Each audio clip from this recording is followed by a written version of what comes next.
Leonardo Curcio en Fórmula. Concluye el día con la información más relevante, el análisis en la voz de los expertos y la agenda informativa del día siguiente.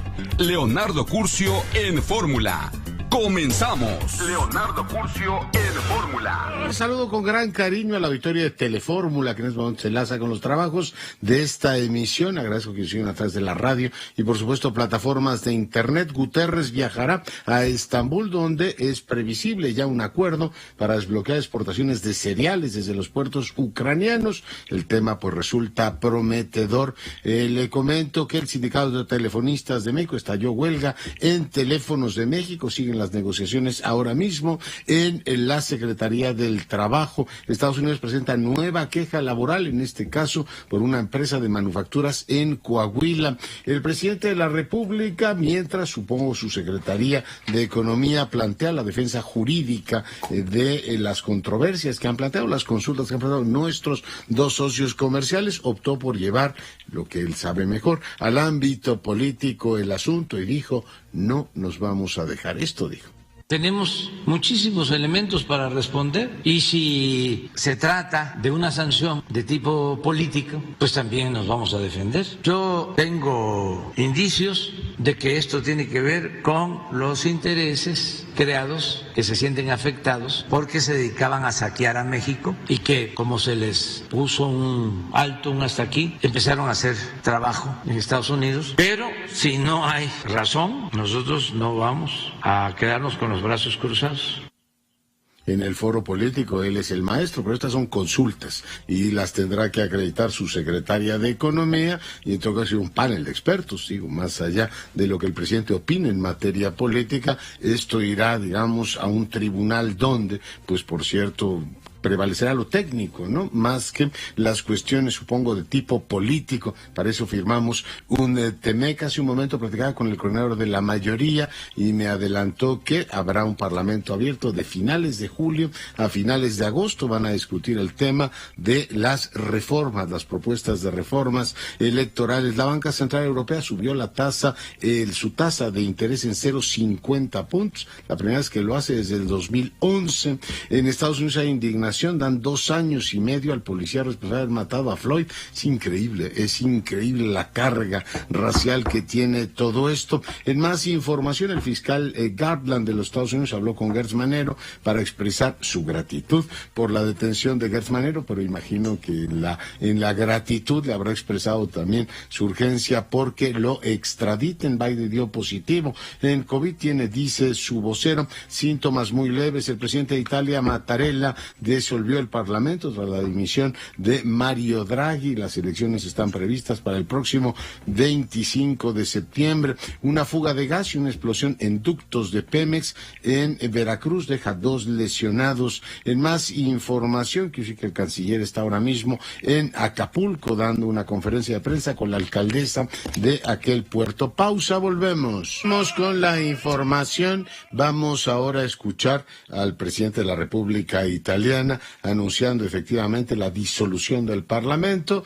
y en medio, pues, de esta situación que para Draghi será tremendamente frustrante. El antiguo director del Banco Central Europeo, que por cierto, el Banco Central Europeo hoy subió las tasas de interés en medio punto. Los europeos habían resistido a subir media tasa, la tasa en este caso en medio punto, y conecto los dos temas porque para Italia este incremento de las tasas puede ser, digamos, financieramente bastante complicado. Saber cómo manejan este tema, aunque parece una cuestión menor, finalmente, pues en países como el nuestro, cada rato el tema es si suben 25, 50, 75 puntos base.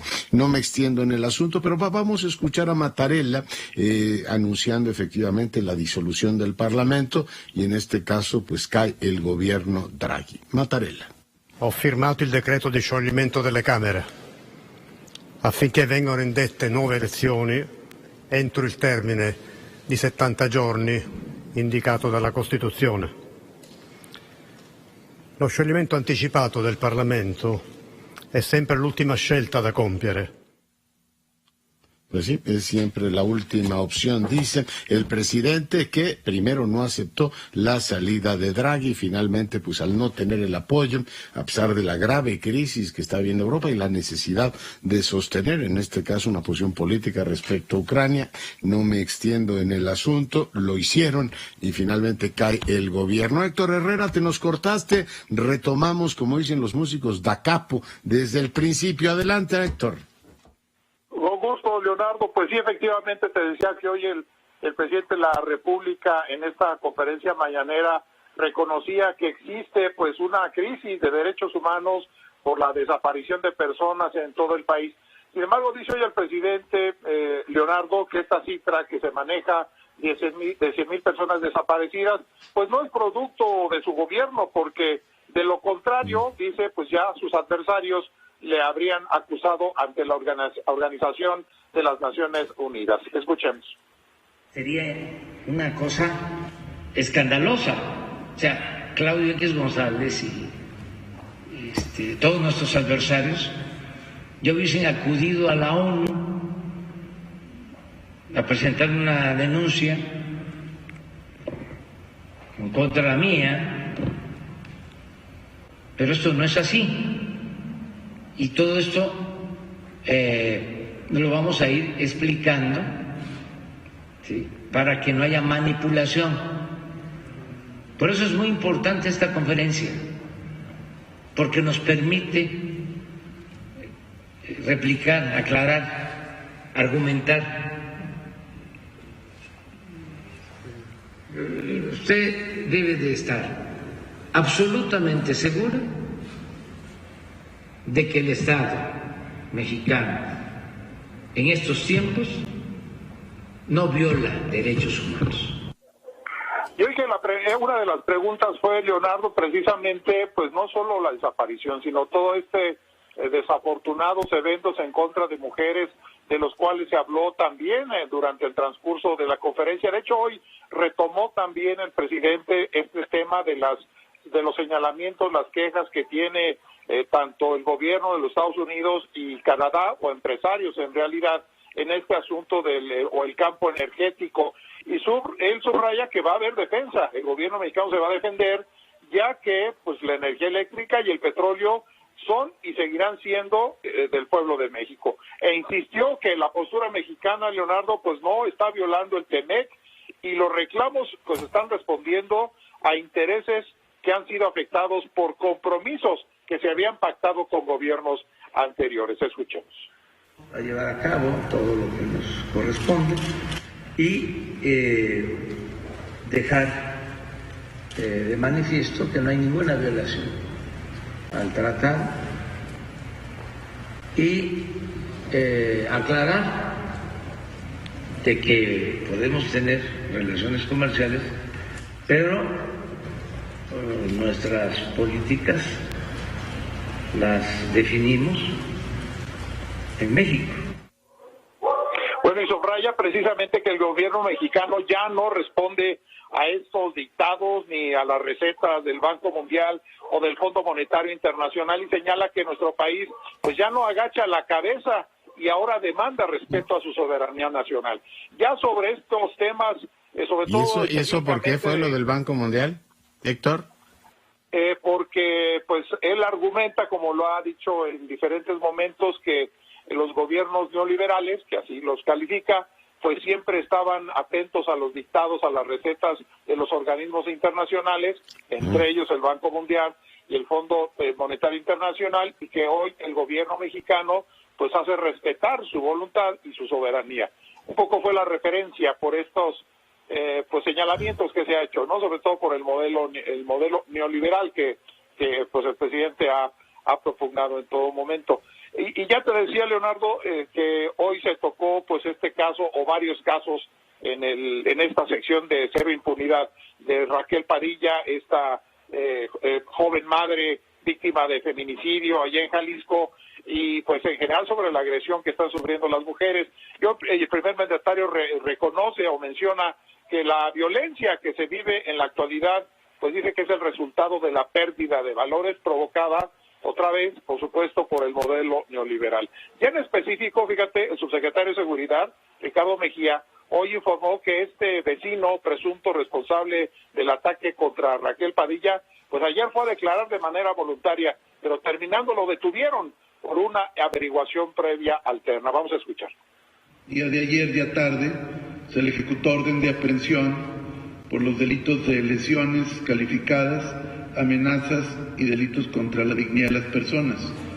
Esta causa penal es independiente de la carpeta de feminicidio, pero eventualmente también pudiera estar indiciado por este delito. Nosotros ya ofrecimos toda la colaboración, como nos lo ha instruido el presidente Andrés Manuel López Obrador y la secretaria Rosa Isela. Al momento que hay la noticia criminal de este tipo de eventos, inmediatamente nosotros nos ponemos en comunicación y ofrecemos todo el apoyo institucional. Evidentemente se trata de un feminicidio grave por las características y por los antecedentes.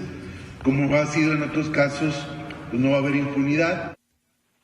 Y precisamente un poco pues el tema alterno, porque tenía que ver con el caso de Devani Escobar, esta chica también que ahora sabemos pues fue asesinada allá en la ciudad de Monterrey, y él dice que pues se va a seguir la investigación hasta encontrar y localizar al o los responsables de la muerte. Habló también sobre esta banda del Checo, que sigue el operativo para su búsqueda y localización, y retomó un poco lo que ya sabemos desde el principio de la semana sobre Caro Quintero, mi querido Leonardo. Bueno, pues muchas gracias por el reporte, cuídate mucho. Gracias a ti, un abrazo. Bueno, y ahí lo tiene, digo, 3 comentarios rapidísimos. Lo primero, bueno, pues dice el presidente, el Estado no viola los derechos humanos. Yo tengo la impresión de que sigue habiendo ahí una confusión. Si un particular agrede a otro, o lo tortura, o le hace algo, es un delito. Ocurre el tema de los derechos humanos cuando la autoridad hace, pues, por ejemplo, que detiene a una persona y la tiene encarcelada y comunicada durante algún tiempo, la tortura. Decir que no hay violaciones de derechos humanos en este país, pues ya es efectivamente una aseveración muy difícil de probar, entre otras cosas, porque en el día a día, igual que el presidente habla que ya no hay corrupción, pues yo le invito a que se dé una vuelta por muchas dependencias de usuario simulado y va a ver que sigue habiendo no solo corrupción, sino extorsión por parte de funcionarios del Estado. La otra, pues los 100,000 desaparecidos. Yo me pregunto si en esta lógica de la compasión, es decir, padecer con alguien, el presidente se preocupa por las familias de los desaparecidos o porque Claudio X González vaya algún día a llevar en este caso, una demanda a la ONU. El problema no es si es responsabilidad de él ahora y los 100,000, es que es su país, presidente, y hay 100,000 familias, yo no sé si ve a las madres que van buscando a sus, en este caso, van buscando, literalmente abriendo fosas, buscando a la gente, y es su país, es nuestro país, presidente, y usted es la autoridad máxima, independientemente de haya ocurrido en otras partes, en otro momento de la historia, 100,000 desaparecidos son muchos, y yo creo que usted debería compadecerse, o sea, padecer con la gente y decir qué tragedia, tener un país en el cual hay 100,000 desaparecidos. Y último apunte, porque fue muy interesante lo que dijo el Banco Mundial, no lo sabía, pero el TEMEC fue pactado por este gobierno. De hecho, tengo un fragmento del audio que ayer subí. Ayer platicamos con Ken Smith y recordaba, pues remítense a lo que dijo efectivamente en su momento Jesús Seade, el negociador del presidente, no otro, el negociador del presidente.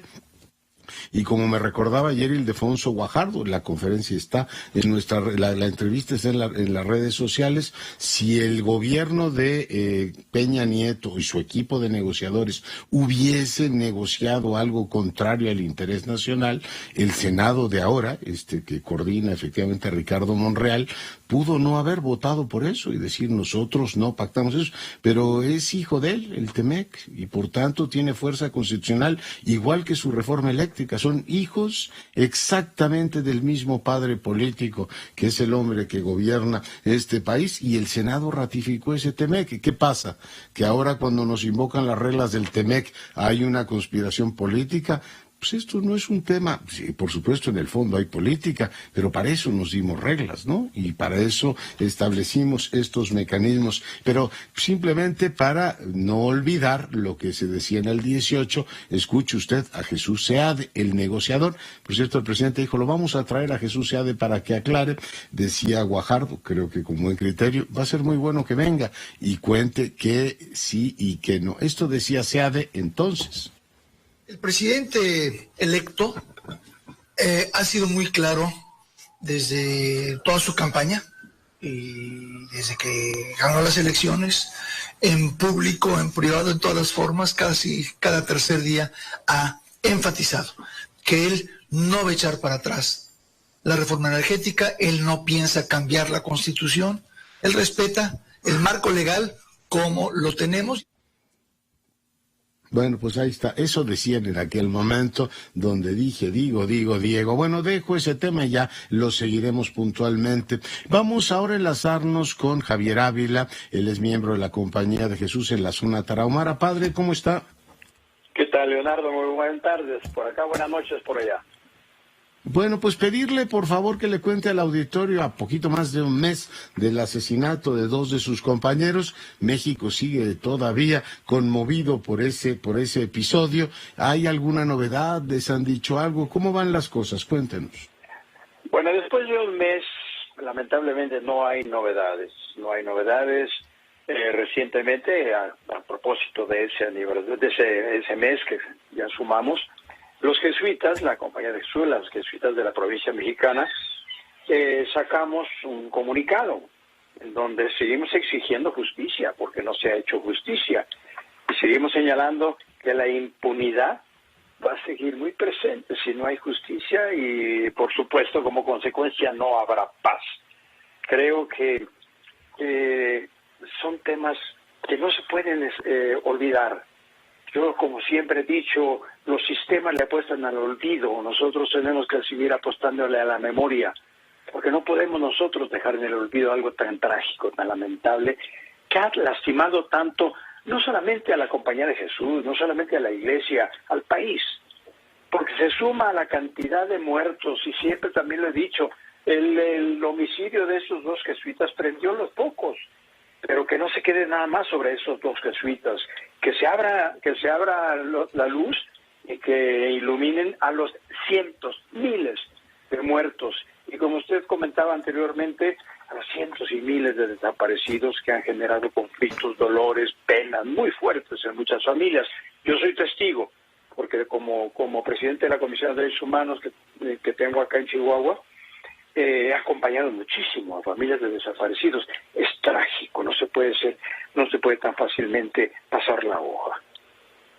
Pues, y no es cuestión de culpabilizar a alguien en particular, pero sí es una tragedia completa. Ustedes piden justicia, no venganza, no mano dura, no cosas de este tipo que en los últimos días, en las últimas semanas hemos escuchado.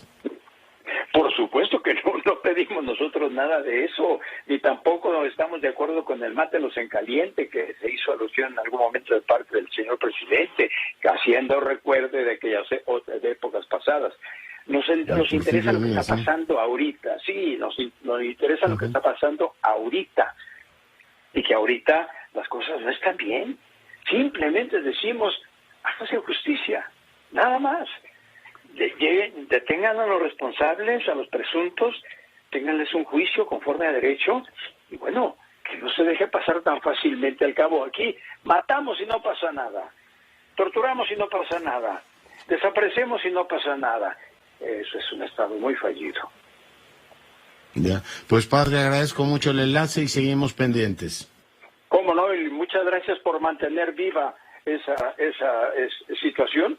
Y no olvidarla, no le apostemos al olvido, sigamos apostando a la memoria. Buenas tardes. No lo haremos. Padre Ávila, muchas gracias. Bueno, pues ahí lo tiene. Está el tema abierto, recordando, por supuesto, a los padres Campos y Mora, y también en este caso, guía de turistas que falleció un mes en donde ha habido declaraciones, acusaciones, señalamientos, política en muchos sentidos, pero no ha habido, en este caso, resolución del caso, llevar a los responsables ante la justicia y decir, usted asesinó, y en este país esto es eso debería ser inaceptable. Pero bueno, así están las cosas. Voy ahora contigo, Polo Espejel, adelante. La Conferencia del Episcopado Mexicano convocó a la feligresía católica a llevar este domingo 24 de julio a los templos de todo el país fotografías de las personas amigas o familiares que han perdido la vida a consecuencia de la violencia o que se encuentran desaparecidas.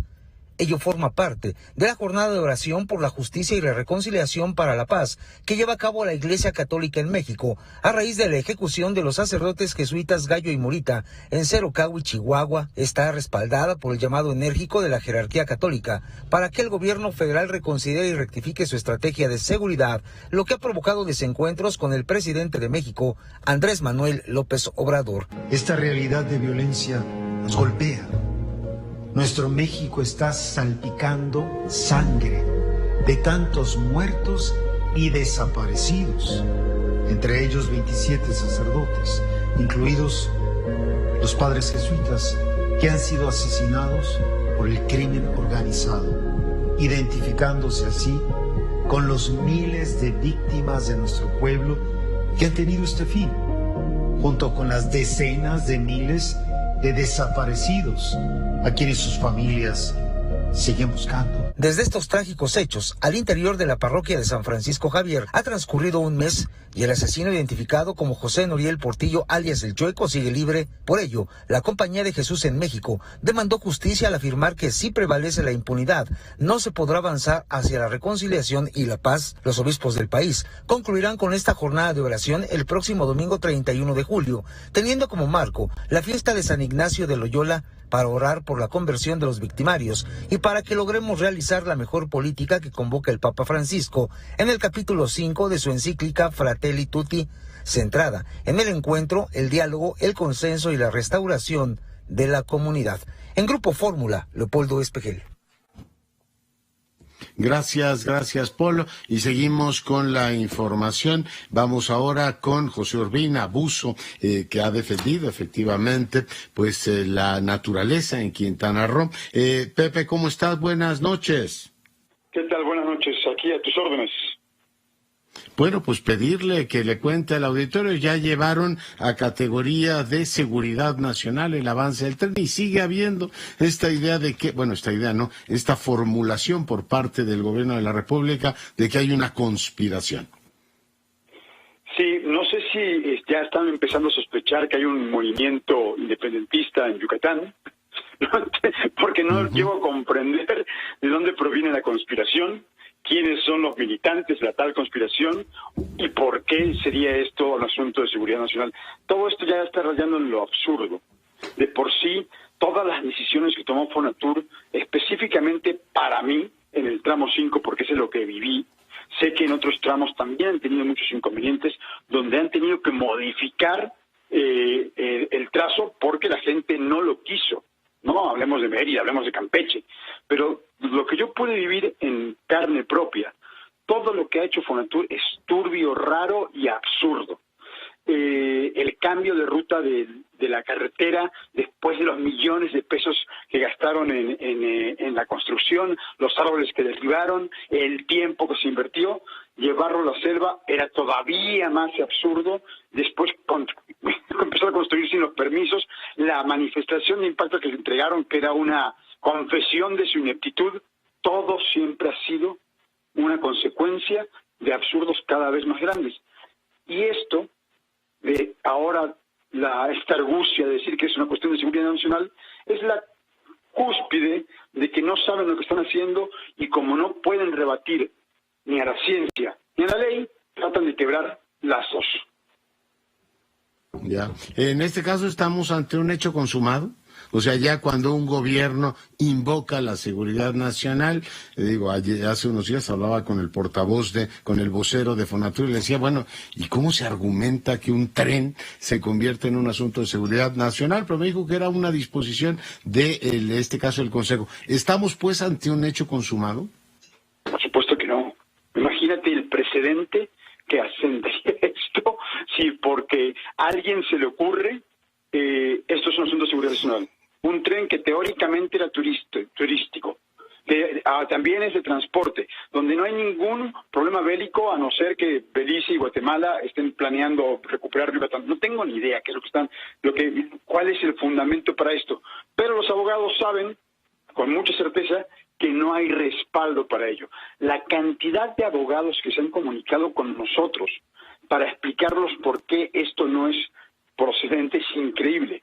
Esto dejó de ser una batalla por el medio ambiente y se ha convertido también en una batalla legal, porque hay mucha gente que está preocupada de que si se rompe el Estado de Derecho, se puede romper no solamente para un tren, sino para cualquier proyecto. Entonces, desde luego que no, es una movida que creo que va a ser perjudicial para el mismo proyecto, para lo que quería hacer la presidencia. Entonces, pues continuamos con el proceso legal y, por supuesto, la ciudadanía no se va a quedar con los brazos cruzados y decir, chale, hicieron una jugada magistral, ya no tenemos nada que hacer. Al contrario, la gente se ha unido todavía más, se ha fortalecido el movimiento y estamos preparados para defender nuestro hogar con todo lo que somos. Ya. Y un tren que tenía, bueno, pues legitimidad en algunos sectores. Después de esto, mucha gente estará pues revisando su posición. Muchísimas gracias por el enlace y seguimos pendientes. A tus órdenes, estamos en contacto, por supuesto. Gracias. José Urbina Abuso de Cuevas, un hombre que ha pues defendido buena parte de este esfuerzo, que ha empujado buena parte de este esfuerzo por defender lo que desde su punto de vista es lo que hay que defender. El gobierno ha invocado la seguridad nacional. Le comentaba que el Banco Central Europeo subió los tipos de interés en medio punto y veo que es la mayor subida que ha tenido en 22 años. El euro ha sufrido, pues sí, una serie de columpios, ha perdido muchísimo en días pasados su valor. Ahora, pues para contener la inflación, que es enorme en Europa, es mayor incluso que en México, están tratando de reaccionar de esta manera. Hoy el euro se vendió en 20,13, por debajo del dólar, que lo tuvimos en 21,21. Nuestra moneda presionada en la mezcla mexicana de exportación, $95,18. Elizabeth Aviña, adelante. ¿Qué tal? Muy buenas noches. Te saludo desde el sur de Veracruz. Te platico que una toma clandestina provocó que este jueves por la madrugada hubiera una explosión en el municipio de Chacaltianguis, esto en el tramo carretero Chacaltianguis a Tlacojalpan, en la localidad de Torno Largo. Por esta situación no hubo personas fallecidas, pero sí se han contabilizado por lo menos 2 lesionados. Ante ello, la Secretaría de la Defensa Nacional activó el plan DN3E, así como la Guardia Nacional su plan de auxilio. Elementos de Protección Civil Estatal, por supuesto, participaron también en las actividades para evacuar a los vecinos de los alrededores, toda vez que el olor a gas prevaleció durante varias horas. Se informó que el ducto que pasa por esta zona fue cerrado y una vez que el gas terminara de salir, se iban a hacer pues las maniobras correspondientes para evitar que hubiera alguna otra situación. Hasta el momento, ese es el saldo que dejó esta fuerte explosión ocurrida entre las 4 y las 6 de la mañana de este jueves aquí en el sur de Veracruz. Muy bien, pues muchas gracias por el reporte y le comento que el día de hoy el INEGI dio a conocer indicadores de las empresas comerciales. En este caso estamos teniendo dio las de al por mayor y al por menor algunos movimientos en el margen. Estamos hablando de remuneraciones medias reales, bajaron 0.8 en el último indicador, en el anual han bajado 1.5 y el personal ocupado ha crecido 1.7. En este caso le hablo de al por mayor, también al por menor han tenido movimientos en el margen. Paulo Yotl, buenas tardes, buenas noches. Hola Leonardo, muy buenas noches, te saludo con mucho gusto. Un enfrentamiento a balazos entre un grupo criminal y otro de autodefensas comunitarias del municipio de Colalpan, aquí en el estado de Puebla, dejó como saldo 6 personas muertas y varios lesionados.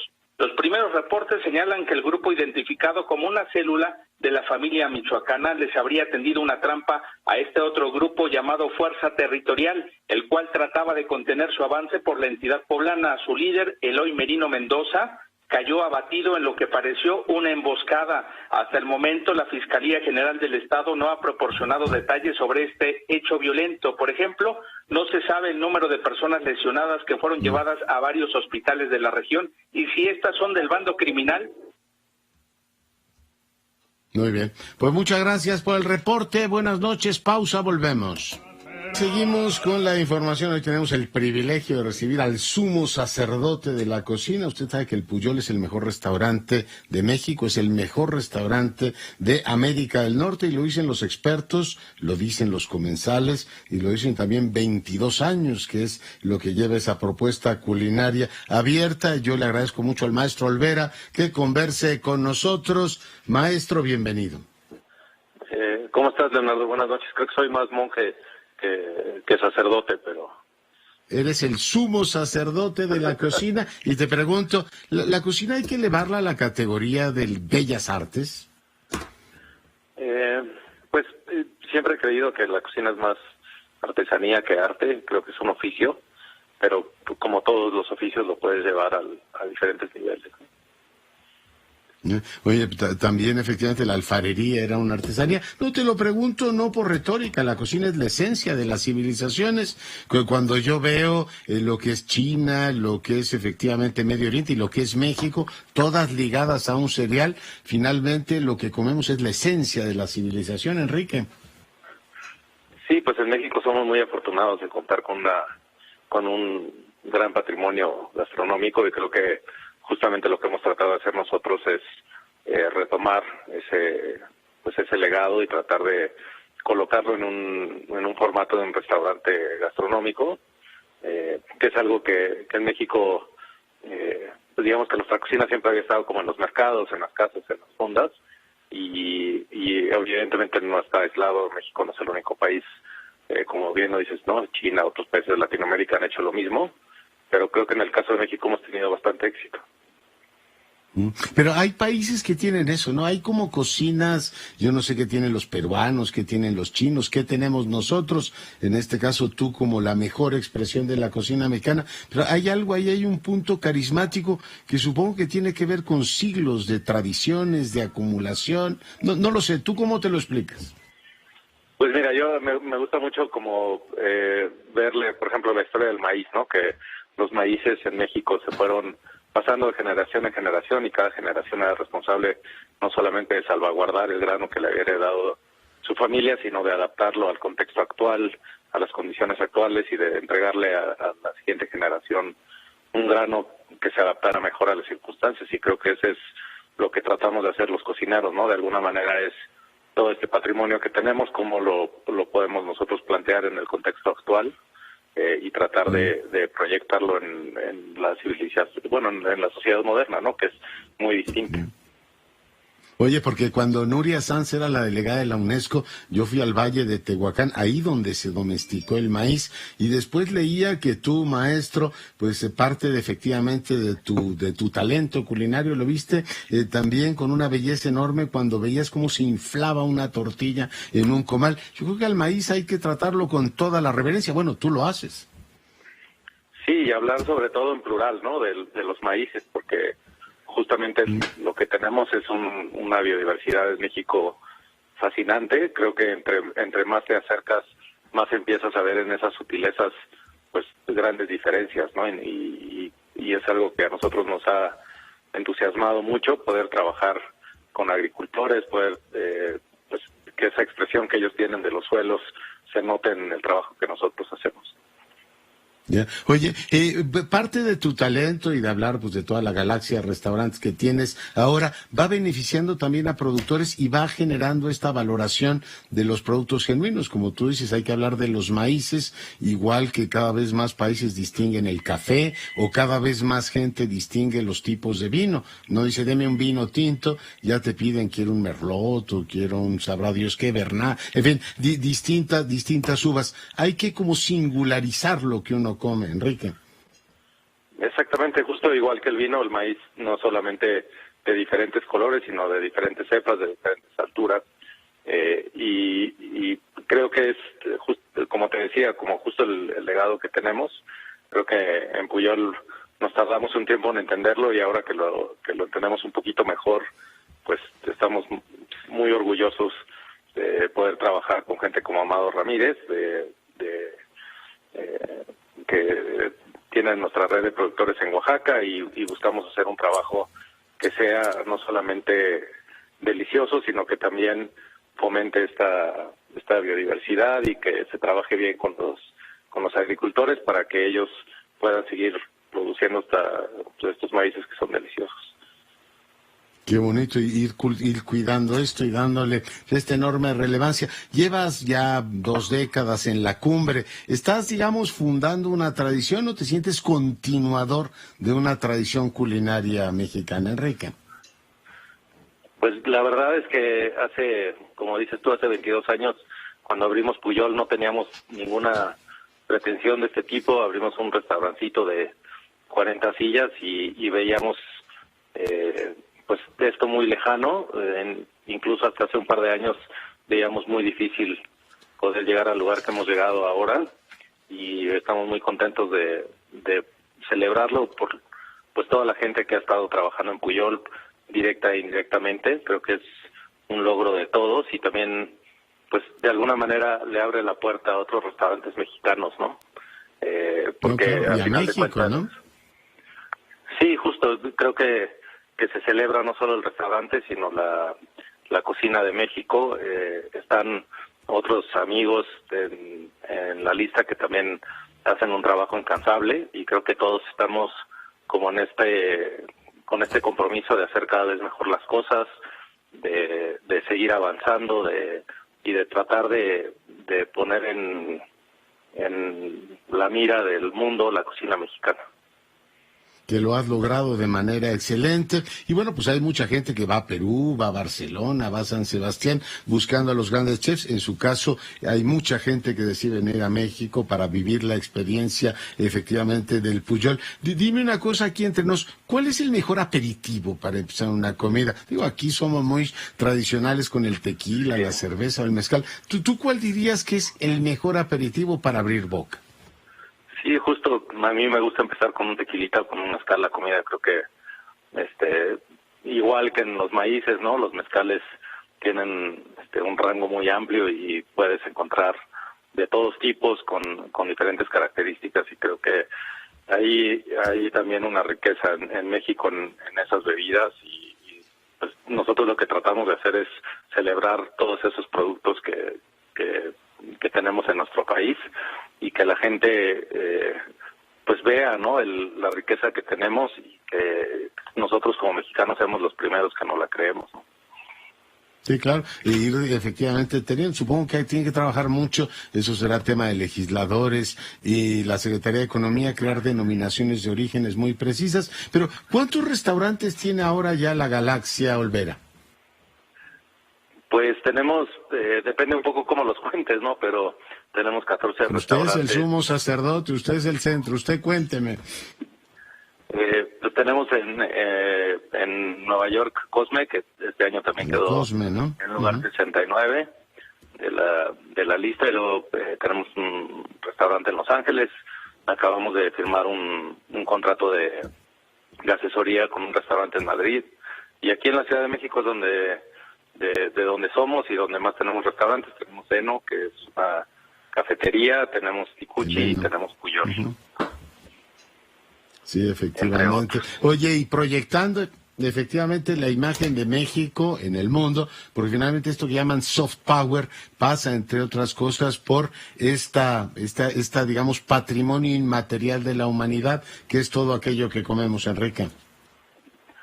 Sí, ese trabajo incansable que ha hecho Gloria, que ha hecho gente como Ricardo Muñoz, ¿no? Que de catalogar y de conservar nuestra cocina, de alguna manera nosotros construimos a partir de ese gran trabajo. Nosotros lo que hacemos es pues una versión muy personal de la cocina mexicana, pero sin duda ellos son los que han puesto los cimientos y evidentemente pues toda la gente que ha trabajado antes que nosotros no partimos de cero. Ha habido gente como Mónica Patiño, como Patricia Quintana, como Carmen Titita, que Yo me acuerdo cuando empezábamos Pujol en el año 2000, ellas ya llevaban un buen recorrido y pues nosotros seguimos construyendo sobre eso y esperamos que las generaciones nuevas también sigan construyendo sobre el legado que nosotros hemos intentado preservar y tratar de proyectarlo. Pues por supuesto que espero que así siga. Maestro Olvera, un privilegio tenerte con nosotros y enhorabuena por estar en la cumbre. Gracias por la llamada, Leonardo, un saludo afectuoso. Ya, Enrique Olvera, el chef galardonado, el mejor restaurante de México, el mejor restaurante de, en este caso, América del Norte, el Pujol, están los otros, el Cosme en Nueva York y otros más, pero bueno, hoy una gran figura de la culinaria nacional, la culinaria global, platicando con usted. Vamos a la pausa musical. Abrazo, Javier, cuídense y sea rabiosamente feliz, se lo merece.